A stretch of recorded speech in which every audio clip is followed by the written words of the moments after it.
তুমি যখন মরিয়া যাবা, তোমার মনে হবে তুমি স্বপ্ন দেখতেছ, ঘুমের ঘরে তুমি স্বপ্ন দেখতেছ, মা বাবা কান্না করে, ভাই বোন কান্না করে, আত্মীয় স্বজন কান্না করে, তুমি ভাববা তুমি স্বপ্ন দেখতেছ। তোমারে গোসল দেওয়াই, তোমারে যখন খাটিয়ার উপরে চড়াই, তোমাকে যখন কবরে নিয়ে যায়, জানাজা হয়ে যায়, ততক্ষণ পর্যন্ত তুমি স্বপ্ন দেখতে থাকো। যখনই তোমাকে কবরে রাখার পরে, বাঁশগুলো দেওয়ার পরে, মানুষ যখন হাতে মাটি নিয়ে মিনহা খলাকনাকুম বলে, তোমার ওই কবরের উপরে যখন ঝপ করে একটা আওয়াজ হবে মাটি দেওয়ার, তখনই সেই বান্দা চিন্তা করবে, আমাকে কেন মাটি দিয়ে ঢেকে দিল, অন্ধকার হয়ে গেল।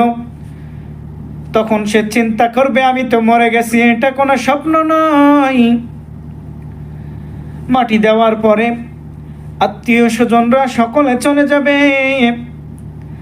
চলে যাওয়ার পর তোমার কাছে আল্লাহ রাব্বুল আলামিন ফেরেশতা পাঠাবেন, সওয়াল জবাব করবেন। আল্লাহ রাব্বুল আলামিন তোমার জানটা তোমার ভিতরে প্রবেশ করায়া দিবে। তোমাকে জিজ্ঞাসা করা হবে, মান রব্বুকা, তোমার রবকে। মান দিনুকা, তোমার দিন কি। মান নবিউকা, তোমার নবীকে। তুমি যদি ঈমানওয়ালা হও, তুমি যদি নামাজওয়ালা হও, তুমি যদি কোরআনওয়ালা হও, তুমি বলবা মান রব্বুকা, আমার রব হলো আমার আল্লাহ। তুমি যদি দিনের পথে অটল থাকো, তুমি যদি দিনের লাইনে থাকো, তুমি যদি দিনের খেদমত করো, তুমি যদি উলামা ইকরামকে মহাব্বত করো, তুমি যদি তোমার দিনকে ভালোবাসো, তুমি বলবা আমার দিন হলো ইসলাম। তৃতীয় নম্বর সওয়াল, মান নবিউকা, তোমার নবীকে। তুমি যদি নবীর আদর্শ মেনে জিন্দেগি চলাইতে পারো, নবীর প্রেম আর নবীর মায়া আর নবীর ভালোবাসা যদি তোমার ভিতরে থাকে, তুমি বলবা আমার নবী হলো হযরত মুহাম্মদ সাল্লাল্লাহু আলাইহি ওয়াসাল্লাম। সঙ্গে সঙ্গে তোমাকে নবীজিকে দেখানো হবে, এটা কে বলে, এটাই তো সে আমার নবী। যেই নবীর কথা দুনিয়ায় উলামা ইকরামের মুখ থেকে শুনছি গো, যেই নবীকে না দেখে তার সুন্নতকে আঁকড়ে ধরেছি মৃত্যুর আগ পর্যন্ত, এটাই তো সে আমার মায়ার নবী। আল্লাহ রাব্বুল আলামিন ফেরেশতাদেরকে ডাক দেয়া বলবে, এই ফেরেশতারা আর তাকলিফ দিস না, আর জ্বালা যন্ত্রণা দিস না রে।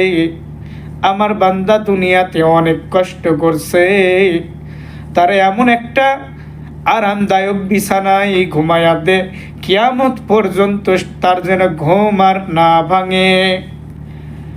ফেরেশতারা তাকে বলবে, ঘুমাও, তুমি ঘুমাও, তোমাকে কেউ ডিস্টার্ব করবে না, যতদিন না পর্যন্ত ইসরাফিল আলাইহিস সালামের সিঙ্গার ফুক না আসা পর্যন্ত তোমাকে কেউ দুনিয়ার জাগাতে পারবে না।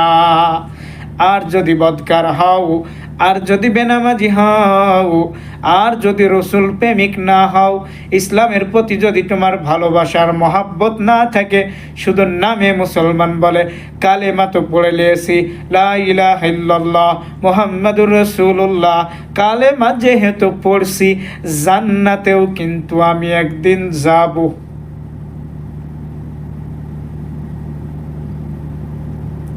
এই ধারণা আমাদের ভিতরে আছে না নাই?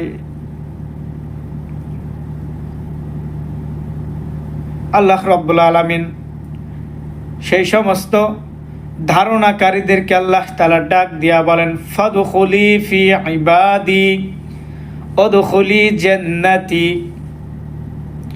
ইবাদত করার পরেই তো জান্নাত। যারা তোমরা ধরে রাখছো কালেমা পড়লাম, লা ইলাহা ইল্লাল্লাহর, জান্নাতে চলে গেলাম, এত সোজা না। জান্নাতে যাওয়ার অনেকগুলো আমল আছে, যেগুলোর ভিতরে তোমার ভিতরে একটাও যদি না থাকে, আল্লাহর মায়া আর আল্লাহর মহাব্বত, আল্লাহর ভালোবাসা ছাড়া তুমি কখনো জান্নাতে প্রবেশ করতে পারবা না।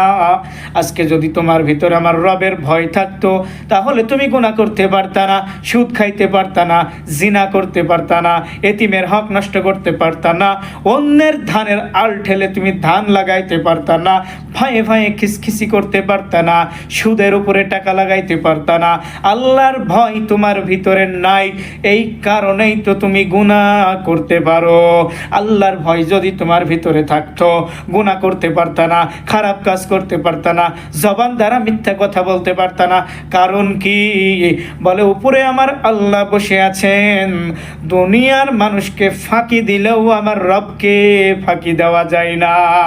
বলে কেমনে সম্ভব? বলে আমার রব কিন্তু সব দেখে, যার নাম হলো সামিউল বাসির, যার নাম হলো গফুরুর রহিম। দুনিয়াতে তুমি যা কিছু করো না কেন, আমার আল্লাহ তাআলা সব কিছু দেখেন। যেমন দুনিয়াতে ভয় করে, দেখো বিড়াল কুত্তাকে দেখলেই বিড়াল দৌড়ায়, কারণ কি? ভয় করে। আর কুত্তা যদি একবার বিড়াল দেখে ফেলে, বিড়ালকে ধাওয়া করে। বিড়াল ক্ষোভ হইয়া কোনো একটা গাছের উপরে উঠে দৌড় দেয়, এই কুকুর ধরলে কিন্তু আর বাঁচবো না। বিড়ালের সামনে যদি কোনো ইঁদুর পড়ে, বিড়ালের সামনে যদি কোনো ইঁদুর পড়ে, ইঁদুর গর্তের ভিতরে লুকাইয়া যায়। কারণ কি? বলে একবার যদি বিড়াল আমারে থাবা দিয়া ধরে, আর বাঁচতে পারবো না। বুঝছেন নি?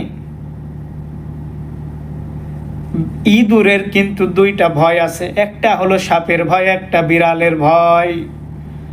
ইঁদুর কিন্তু সব সময় ভয়ে আতঙ্কে থাকে, কখন জানি দুশ্মন এসে হামলা করে দেয়।